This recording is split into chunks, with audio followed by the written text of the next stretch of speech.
उत्तर प्रदेश के वाराणसी जिले में गंगा के पवित्र तट पर बसा था हरिपुर गांव। ये गांव अपनी शांति, सादगी और आध्यात्मिकता के लिए जाना जाता था। गंगा की लहरों की मधुर ध्वनि, सुबह की भोर में मंदिरों से आने वाली घंटियों की गूंज और घाटों पर साधुओं की भक्ति भरी बातें यहाँ के जीवन का अभिन्न हिस्सा थीं। इसी गांव में रहते थे राम प्रसाद पांडे, एक 70 वर्षीय बुजुर्ग जिनका जीवन भक्ति और सादगी का प्रतीक था। राम प्रसाद जी का छोटा सा मिट्टी का घर, खपरेल की छत और सामने तुलसी का पौधा उनके सरल जीवन को दर्शाता था। हर सुबह जब गांव नींद में डूबा होता, राम प्रसाद जी 4 बजे उठते। गंगा के 10 अश्वमेध घाट पर स्नान करने के बाद वो अपने घर के छोटे से लकड़ी के मंदिर में बैठते, जहां हनुमान जी की एक पुरानी मूर्ति थी। उनकी पुरानी घिसी हुई हनुमान चालीसा की किताब उनके लिए सबसे अनमोल थी। वो हर चौपाई को पूरे मन से पढ़ते, जैसे हनुमान जी स्वयं उनके सामने बैठे हों। राम प्रसाद जी का एकमात्र बेटा अभय मुंबई में एक सॉफ्टवेयर इंजीनियर था। अभय ने अपनी मेहनत से शहर में नाम कमाया था, लेकिन राम प्रसाद जी का मन हमेशा अपने बेटे की चिंता में डूबा रहता। वो हर दिन प्रार्थना करते, हे बजरंगबली, मेरे बेटे को सुरक्षित रखना, उसे सुख और समृद्धि देना। हरिपुर गांव गंगा के तट पर बसा एक ऐसा स्थान था जहां समय जैसे ठहर सा गया था। गांव की गलियां मिट्टी की थीं, जो बारिश में कीचड़ में बदल जाती और गर्मियों में धूल उड़ाती। गांव के बीचों बीच एक प्राचीन हनुमान मंदिर था, जिसके पास एक विशाल बरगद का पेड़ था। सुबह की पहली किरण के साथ ही गांव की औरतें गंगा घाट पर पानी भरने आती, बच्चे मंदिर के पास खेलते और बुजुर्ग पेड़ की छांव में बैठकर रामायण की चर्चा करते। राम प्रसाद जी का घर गंगा के किनारे था, जहां से घाट की सीढ़ियां साफ दिखाई देती थी। उनका घर सादगी का प्रतीक था। मिट्टी की दीवारें जिन पर जगह जगह दरारें पड़ चुकी थी और खपरेल की छत जो बरसात में कभी कभी टपकती थी। घर के सामने एक छोटा सा आंगन था, जहां तुलसी का पौधा और एक नीम का पेड़ था। आंगन में एक पुरानी चारपाई पड़ी रहती, जिस पर राम प्रसाद जी दोपहर में लेटकर बच्चों को कहानियां सुनाते। हर सुबह जब गांव सन्नाटे में डूबा होता, राम प्रसाद जी 10 अश्वमेध घाट की ओर चल पड़ते। घाट का माहौल आध्यात्मिक था। साधु ध्यान में लीन, पंडित मंत्रोच्चार करते और गंगा की लहरें एक शांत संगीत की तरह बहती। राम प्रसाद जी घाट की सीढ़ियों पर बैठकर गंगा का जल अपने सिर पर छिड़कते, फिर स्नान करते।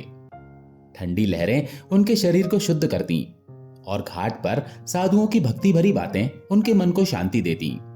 स्नान के बाद वो घर लौटते, अपने छोटे से मंदिर में दीप जलाते और हनुमान चालीसा की किताब खोलते। ये किताब उनके दादाजी की थी। पन्ने पीले पड़ चुके थे, किनारे फट गए थे, लेकिन हर शब्द उनके लिए जीवन था। उनकी आवाज में एक गहराई थी जो सुनने वालों के दिल को छू लेती थी। गांव वाले कहते, राम प्रसाद जी जब चालीसा पढ़ते हैं तो गंगा की लहरें भी उनकी भक्ति में डूब जाती हैं। राम प्रसाद जी का दिन सादगी से बीतता। सुबह पूजा के बाद वो अपने छोटे से खेत में काम करते, जहां वो गेहूं, चावल और मौसमी सब्जियां उगाते थे। खेत में काम करते समय भी उनका मन हनुमान जी में लीन रहता। वो अक्सर चालीसा की चौपाइयों को गुनगुनाते, जैसे महावीर विक्रम बजरंगी, कुमति निवार सुमति के संगी। दोपहर में वो गांव के बच्चों को रामायण की कहानियां सुनाते। बच्चे उनकी चारपाई के चारों ओर बैठ जाते और वो हनुमान जी के लंका दहन, संजीवनी बूटी लाने और राम भक्ति की कहानियां सुनाते। उनकी आवाज में एक जादू था जो बच्चों को मंत्रमुग्ध कर देता। एक बच्चा छोटू हमेशा पूछता, बाबा, हनुमान जी आज भी आते हैं क्या? राम प्रसाद जी मुस्कुराकर कहते, हाँ बेटा, जब सच्चे मन से पुकारो तो वो जरूर आते हैं। शाम को वो फिर गंगा किनारे बैठकर चालीसा पढ़ते। सूरज ढल रहा होता, गंगा की लहरें सुनहरी चमक बिखेरती और उनकी आवाज हवा में गूंजती। ये उनका नित्य कर्म था जो कभी नहीं टूटता था। राम प्रसाद जी का एकमात्र सपना था कि उनका बेटा अभय खुश रहे, सुरक्षित रहे। अभय हर हफ्ते फोन करता था, पिताजी आप चिंता मत करो, मैं ठीक हूं, कंपनी में नया प्रोजेक्ट मिला है। लेकिन राम प्रसाद जी का मन कहता था, कि शहर की चकाचौंध में उनका बेटा कहीं खो न जाए। वो हर बार यही कहते, बेटा सुबह शाम हनुमान चालीसा पढ़ लिया कर। अभय हंसकर कहता, पिताजी ये सब पुरानी बातें हैं, आजकल सब टेक्नोलॉजी और साइंस से चलता है। रामप्रसाद जी हल्के से मुस्कुराते और मन ही मन प्रार्थना करते, हे हनुमान जी मेरे बेटे को सही रास्ता दिखाना। मुंबई वो शहर जो कभी नहीं सोता, गगनचुंबी इमारतें, सड़कों पर अनवरत दौड़ती गाड़ियां और हर कोने से उठती भाग दौड़ की आवाजें। अभय का जीवन इस शहर की रफ्तार के साथ तालमेल बिठा चुका था। वो एक मल्टीनेशनल कंपनी में सॉफ्टवेयर इंजीनियर था और उसकी मेहनत ने उसे कंपनी में एक सम्मानजनक स्थान दिलाया था। उसका अपार्टमेंट अंधेरी में था, एक आधुनिक फ्लैट जिसमें बड़ी बड़ी कांच की खिड़की, चमकदार फर्नीचर और हर वो सुविधा थी जो एक शहरी युवा की जिंदगी को आरामदायक बनाती थी। लेकिन इस चमक दमक के बीच अभय का मन कहीं ना कहीं खोया रहता था। काम का दबाव, डेडलाइन की तलवार और शहर की अकेली जिंदगी उसे थकाती थी। वो अपने दोस्तों के साथ वीकेंड पर जब जाता, कॉफी शॉप में घंटों बिताता, लेकिन मन की शांति कहीं गायब थी। वो अपने पिता की बातों को याद करता, लेकिन हनुमान चालीसा को पुरानी बातें समझकर टाल देता। अभय का एक करीबी दोस्त निखिल उसका कॉलेज का साथी था। निखिल अक्सर उसे चिढ़ाता, अबे तू अपने पिताजी की तरह भक्त क्यों नहीं बन जाता, चालीसा पढ़ सब ठीक हो जाएगा। अभय हंसकर जवाब देता, निखिल ये सब गांव वालों के लिए ठीक है, हम जैसे शहरी लोग तो डेटा और कोडिंग में विश्वास करते हैं।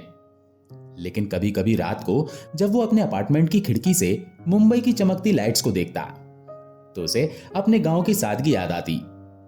गांव की लहरें, पिताजी की चालीसा की आवाज और तुलसी के पौधे की महक। वो सोचता, क्या मैं सचमुच खुश हूं? लेकिन अगली सुबह फिर वही रूटीन, ऑफिस, मीटिंग्स और भाग दौड़। हरिपुर गांव में जीवन अपनी गति से चल रहा था। गंगा की लहरें, मंदिर की घंटियां और रामप्रसाद जी का चालीसा पाठ, सब कुछ सामान्य था। लेकिन एक रात जब गांव गहरी नींद में डूबा था, रामप्रसाद जी के मन में अजीब सी बेचैनी थी। वो अपनी चारपाई पर लेटे थे, लेकिन नींद नहीं आ रही थी। उनका मन बार बार अभय की ओर जा रहा था। तभी उनका पुराना मोबाइल फोन तेजी से बजा। रात के 2:30 बजे का समय था। स्क्रीन पर निखिल का नाम था। रामप्रसाद जी का दिल धड़कने लगा। उन्होंने कांपते हाथों से फोन उठाया। हेलो। निखिल की आवाज में घबराहट थी। अंकल मैं निखिल बोल रहा हूं, अभय का एक्सीडेंट हो गया है। वो मुंबई के लीलावती अस्पताल में है, हालत बहुत नाजुक है, आप जल्दी आइए। ये सुनकर रामप्रसाद जी के पैरों तले जमीन खिसक गई। फोन उनके हाथ से छूटकर गिर गया। कुछ पल के लिए वो स्तब्ध रह गए, जैसे दुनिया रुक सी गई हो। उनके मन में सैकड़ों सवाल उठे। मेरा बेटा, एक्सीडेंट, नाजुक हालत। लेकिन इन सवालों के बीच एकमात्र सहारा थी उनकी हनुमान चालीसा। उन्होंने किताब उठाई और उसे सीने से लगा लिया। हे बजरंग बली, मेरे बेटे को बचा लो, वो फुसफुसाए। उन्होंने गांव के सरपंच शिवनाथ जी को फोन किया और सारी बात बताई। शिवनाथ जी ने तुरंत एक गाड़ी का इंतजाम किया और रामप्रसाद जी को वाराणसी के रेलवे स्टेशन पहुंचाया। सुबह की पहली ट्रेन से वो मुंबई के लिए रवाना हो गए। उनके पास सिर्फ एक छोटा सा झोला था, जिसमें हनुमान चालीसा की किताब, कुछ कपड़े और थोड़े से पैसे थे। ट्रेन में बैठे बैठे वो चालीसा पढ़ते रहे। संकट ते हनुमान छुड़ावे, मन क्रम वचन ध्यान जुलावे। उनकी आंखों में आंसू थे, लेकिन मन में संकल्प था, जब तक अभय ठीक नहीं होगा वो चालीसा पढ़ते रहेंगे। उनके बगल में बैठा एक सहयात्री जो उनकी बेचैनी देख रहा था, उसने पूछा, बाबा आप इतना परेशान क्यों हैं? रामप्रसाद जी ने अपनी कहानी बताई। सहयात्री जो स्वयं एक हनुमान भक्त था, उसने कहा, बाबा चिंता मत करो, हनुमान जी सब ठीक कर देंगे, मैं भी आपके लिए प्रार्थना करूंगा। उसने अपनी जेब से एक छोटा सा हनुमान जी का लॉकेट निकाला और रामप्रसाद जी को दे दिया। इसे अपने पास रखो, ये तुम्हें हिम्मत देगा।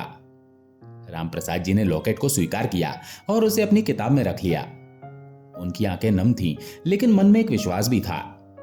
मुंबई के लीलावती अस्पताल में एक अलग ही दुनिया थी। सफेद दीवारें, चमकते फर्श और हर तरफ मशीनों की बीप बीप की आवाज। हवा में दवाइयों की गंध थी और गलियारों में नर्सों और डॉक्टरों की तेज चाल। मरीजों के रिश्तेदार इधर उधर बेचैन से घूम रहे थे। कुछ प्रार्थना कर रहे थे तो कुछ चुपचाप आंसू बहा रहे थे। रामप्रसाद जी जब अस्पताल पहुंचे तो निखिल ने उन्हें सारी बात बताई। अभय की कार एक ट्रक से टकरा गई थी। सिर में गहरी चोट थी और दिमाग में खून का थक्का जम गया था। डॉक्टरों ने आपातकालीन सर्जरी की थी, लेकिन हालत अब भी नाजुक थी। डॉक्टर ने निखिल को बताया, अगले 48 घंटे बहुत महत्वपूर्ण है, उम्मीद कम है। रामप्रसाद जी का दिल टूट गया। वो सीधे आईसीयू के बाहर गए, जहां अभय वेंटिलेटर पर था। कांच की दीवार के पार उनका बेटा बेसुध पड़ा था। चेहरे पर पट्टियां और शरीर से कई ट्यूब जुड़ी थी। रामप्रसाद जी की आंखें भर आईं। वो सोच रहे थे, ये वही अभय है जो बचपन में उनके कंधों पर चढ़कर गंगा घाट पर खेलता था। वही अभय जो रात को उनकी गोद में सोता था। और आज वो इस हालत में। उनके मन में एक तूफान सा उठ रहा था, डर, चिंता और असहायता। लेकिन इन सबके बीच एकमात्र सहारा था हनुमान चालीसा।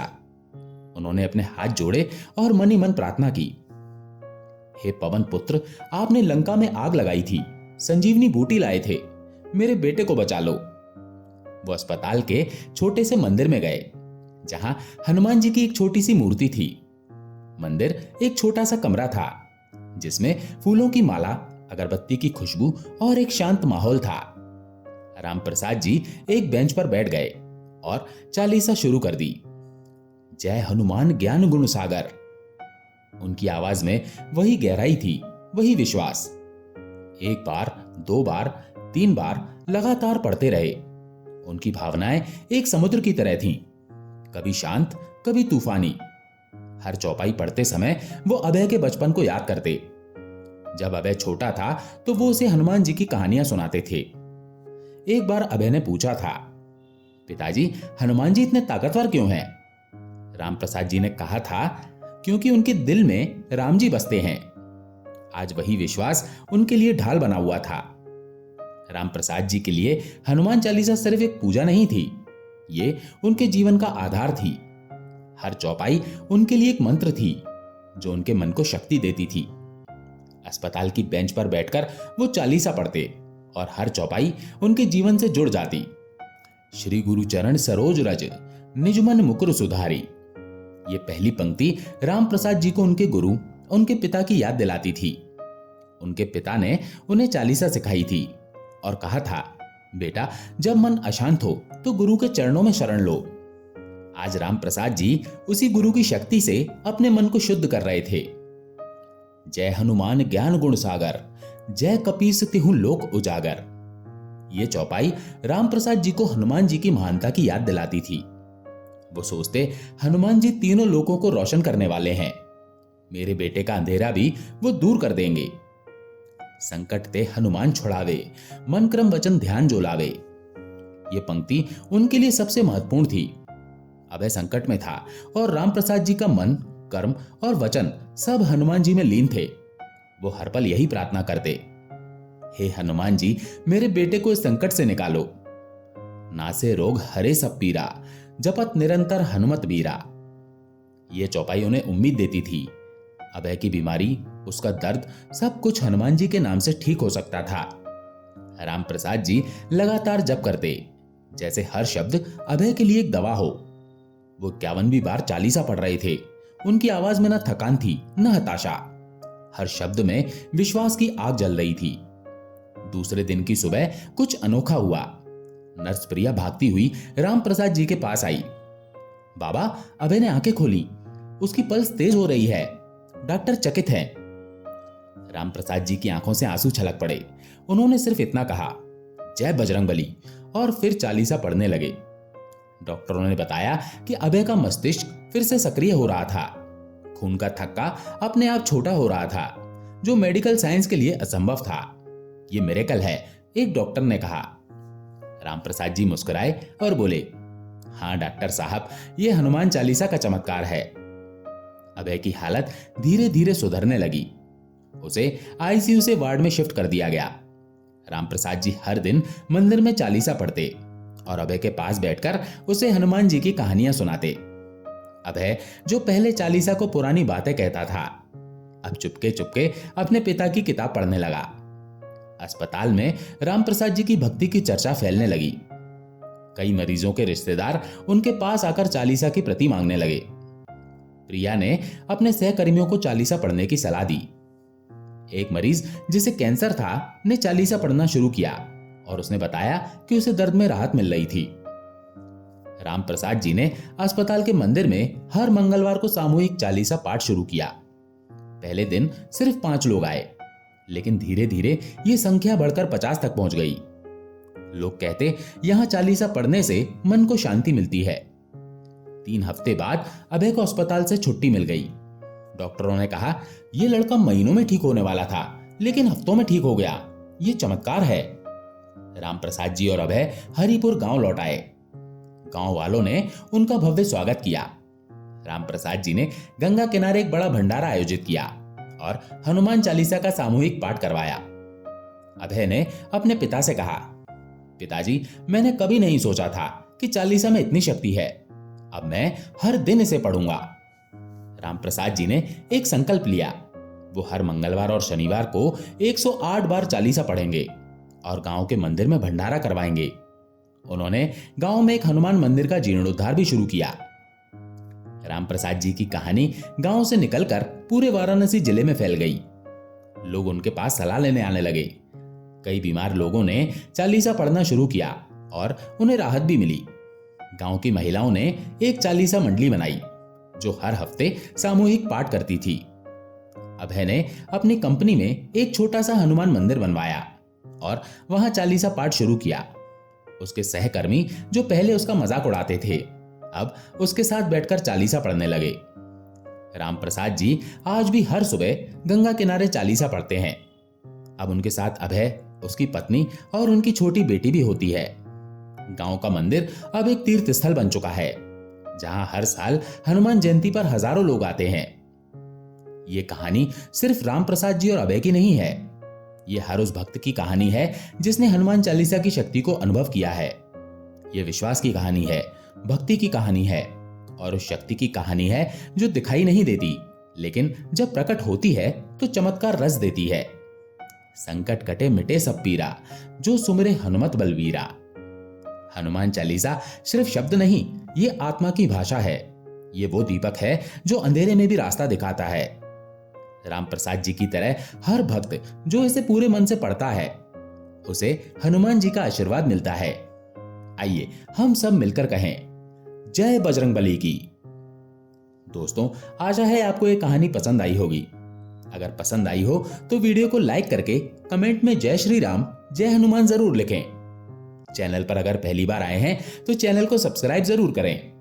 जय श्री राम।